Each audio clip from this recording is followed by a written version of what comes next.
Welcome back to Broken Electronics. I'm Lee, and it's wonderful you could join me for today's video adventure.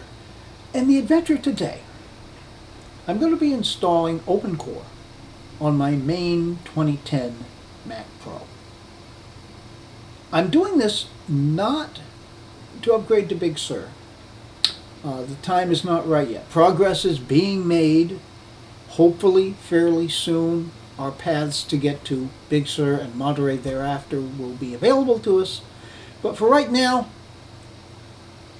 we're going to stay with Catalina. However, OpenCore can unlock some advantages in Catalina that I don't currently have. For one thing, security updates. With a regular DOS-Dude 1 patcher, you don't see security updates. Now, I can tell when they're coming through. I have other machines running Big Sur. When Big Sur gets a new version, Catalina is going to get a security update. Pretty obvious. But it's a nice touch. There's one other big thing though.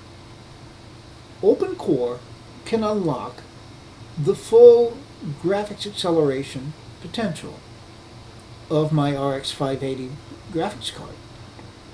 That could be a tremendous time saving in video render times. Now, the downside would be, what if it doesn't work? Well, it's going to work. The concern is possible difficulties in booting in to Catalina. However, by simply resetting the NVRAM, you can go back to the Apple bootloader, and then it'll boot up just as it is now. So there isn't really a lot of downside to this. Well, why don't we jump into a screen recording now, and we can take a little bit closer look at the process. If you're interested in this, please stay tuned. Now, we're here on the OpenCore Legacy Patcher page. This is an interesting thing. The most recent version of this, as of the time of this recording, of course, is 0.2.3, and it now has a graphical user interface, which is a nice little touch. Not that the text-based interface was difficult to use, but as I say, this is nice. So if you wanted to use that, you would download the OpenCore Patcher GUI.app.zip. All right. Good old GitHub. All right, now, if we open up the application, can't be opened. Oh, jeez.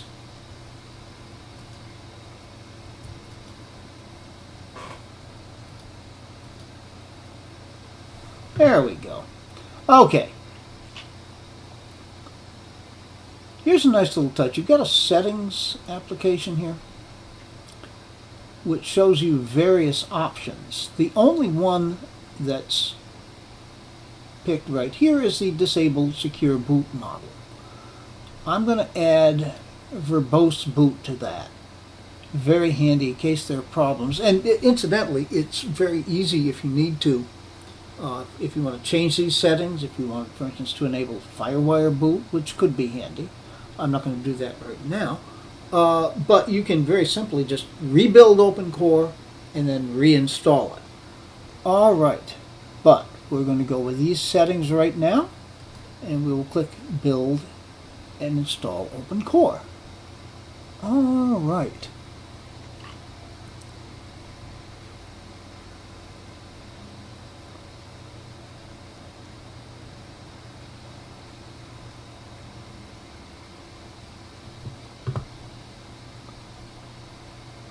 All right.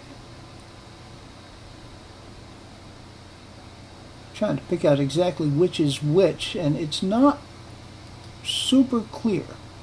But yeah, this is going to be the Timatec 1 terabyte PCIe SSD. So that's obviously where we're going to go. All right, continue, and it's now going to install. We need to authenticate.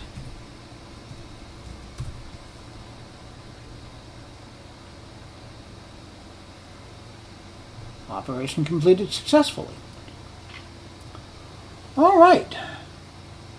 So, what we'll need to do now will be to restart the system. We'll have to shut down the screen recording, of course. and we're going to see what happens when we boot up.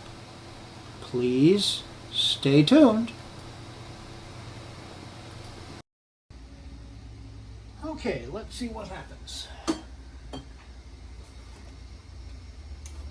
Power button, I'm going to hold the option key down. Now, this machine takes forever to chime. Of course, the system has got to count up and verify the RAM, and there's 96 gigabytes in the machine. So we have to be a little patient. And there it is finally.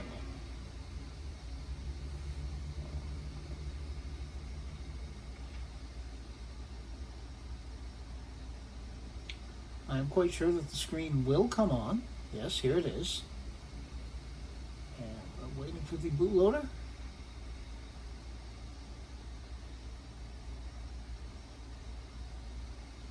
And there it is. Now, what we have to do is select EFI boot. That's going to get us back into the OpenCore bootloader. All right. And now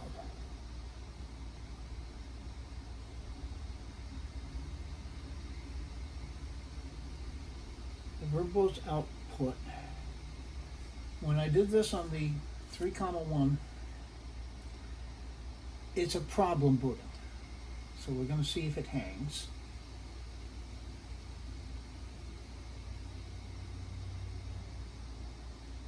So far, so good. Nope, nope, it just kernel panicked.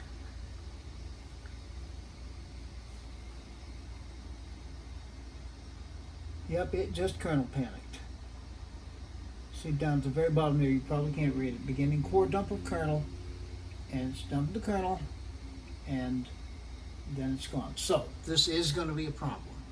All right, I will not make you wait through this, but we're going to see how many times I have to restart this before we actually get a successful boot. Stay tuned. From the OpenCore bootloader. Now we can look at about this Mac. It's not going to tell us one blessed thing different. Still a Mac Pro mid 2010. Maxed out processors, 96 gigabytes of RAM, etc.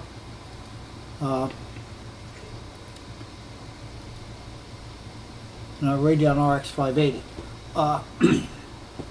But that's not going to tell us anything in particular different. The one obvious thing that shows us this is OpenCore. Software update preference in system preferences. A regular DOS Dude 1 installation, patched Catalina, which this is, will not show Big Sur or any other updates. I take that back, it will show Safari updates. But security updates? No. So, that tells us that we've been successful.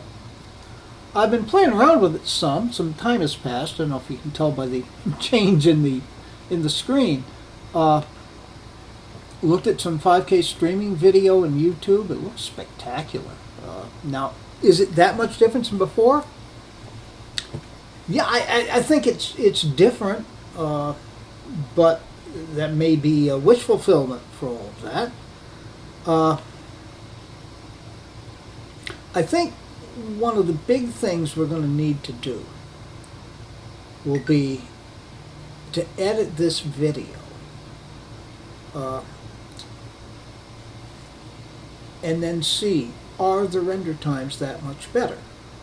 And are the render times going to make up for the difficulty in booting? Now, I don't know why I'm having so much trouble getting it to boot. It took me, I think it was my 6th try before I got a successful boot. Now, does that have to do that I'm with something about running a patched Catalina? I honestly don't know.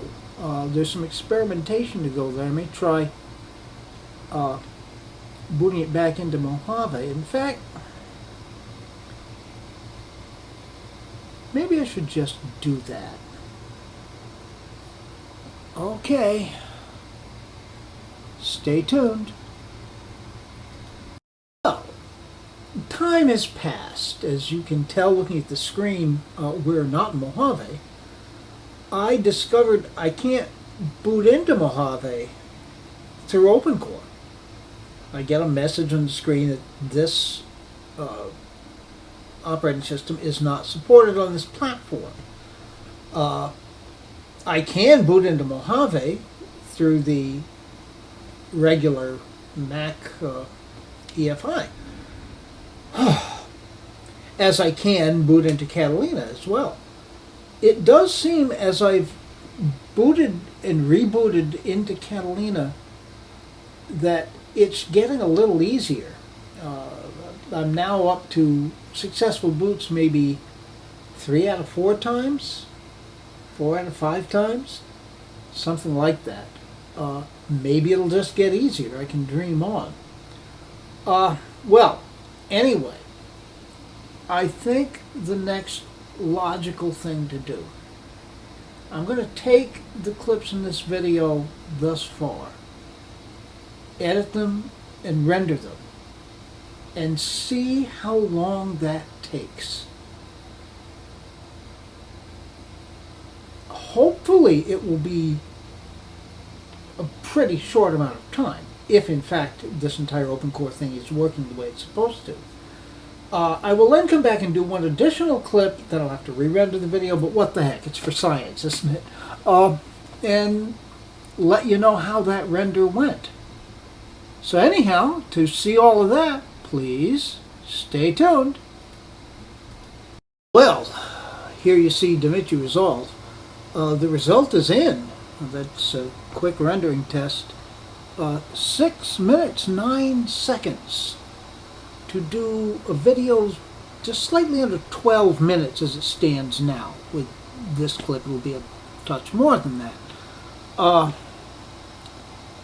That's about half the time it would take to have rendered it when not booted under OpenCore. And OpenCore is the only difference here. It's the same operating system, the same editing software, the same graphics card, the same everything, except for OpenCore. So, yeah, the boot problems are a concern, definitely.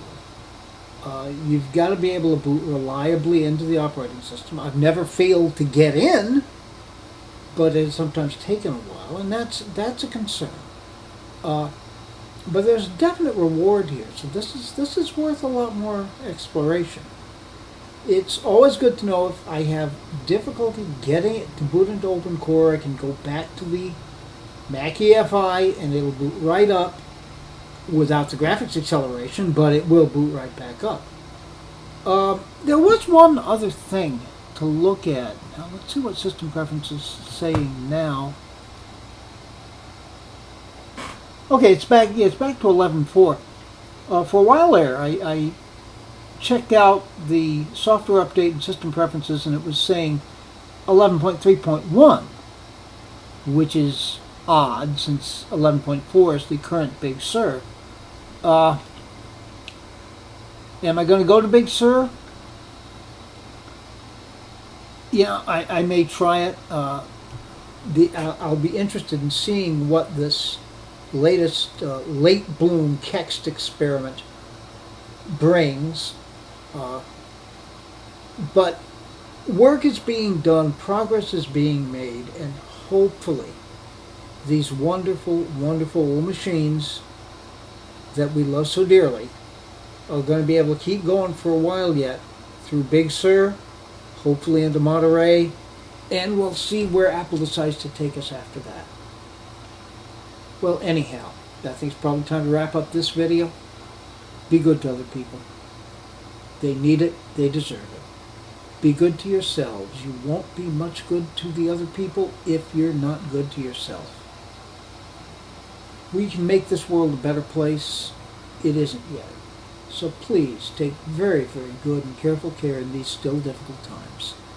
We'll be back with you, and I'll have an update report certainly on this. I have some plans on maybe trying to install Big Sur on an alternate drive on this machine. Although I've certainly got my test 5.1 that I'll continue working with. So we've got those go. The 2008 3.1 Mac Pro series is still ongoing. I've got some G4 things planned in here. My beloved Power Mac G5s are going to come back as well. So there are a lot of things coming up on the channel. Until they do come up, this has been Broken Electronics. Addendum. I just finished rendering the video. I got a notification that popped up here, getting to know your new Mac Pro, which intrigued me since this is an 11-year-old machine. So I clicked on it. Welcome to Mac Pro. It brought me to a welcome video for the 2018 Mac Pro. Now, of course, the OpenCore Legacy Patcher spoofs the machine identifier as a 7.1 Mac Pro. That is, in fact, the 2018 Mac Pro. So you're talking about this really new machine, which is not even remotely the machine that I have here. But I thought that was just too funny. Well, in any event, yeah, everything I say at the end of the video. Be a good person. Do be good to other people. Do take very good and careful care. And this has still been Broken Electronics.